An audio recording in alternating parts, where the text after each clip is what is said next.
प्रणाम करतानी। हमारे स्टेज के जे भी गार्जियन बा ओके बार बार प्रणाम करतानी और आशीर्वाद बजा दी भैया, ताली बजा दी। अरे ऐसे ना ही आशीर्वाद दिया जाला, दोनों हाथ ऊपर करके बजाई जा। औ वाला भैया लोग ना बजावता तो वो लोग हाथ उठावा।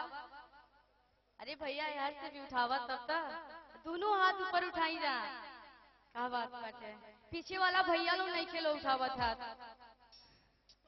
चलिए बहुत अच्छा। हम एगो गीत सुनावे जा रहल बन विधायक जी पे।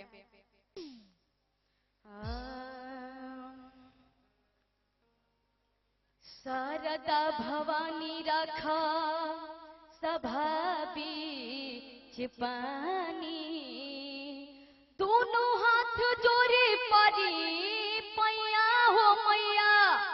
अब बुधिया के हीन बानी और दुखिया में दीन बानी, अना पूरा पढ़नी पढ़ैया हो मैया। प्रेम से बोलिए सच्चे दरबार की। भैया पीछे वाला हाथ उठावा जाए, ऐसे ना काम चले, हाथ उठावे के पड़ी। प्रेम से बोलिए सच्चे दरबार की, भीरगु बाबा की।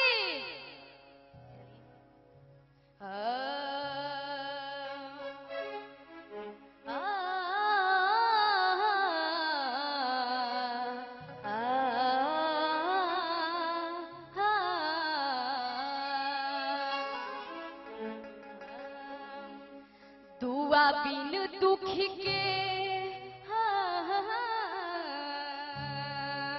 दुआ बिन दुख के बेकार न होई। दुआ बिन दुख के बेकार न होई, सही रही जे भैया ओकर हार न होई। सही रही जे भैया ओकर हार न होई। हाथ उठा के ताली बजाई जा, तब तो मजा आई गाँव में। दोनों हाथ उठाई जा। अरे पीछे वाला भैया हाथ उठाई।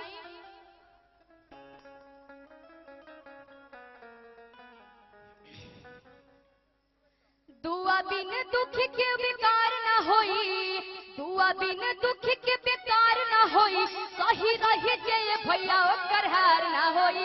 सही रही जे भैया ओकर हार न होई। दुआ बिन दुख के बेकार न होई। दुआ बिन दुख के बेकार न होई। सही रही जे भैया ओकर हार न होई। सही रही जे भैया ओकर हार न होई।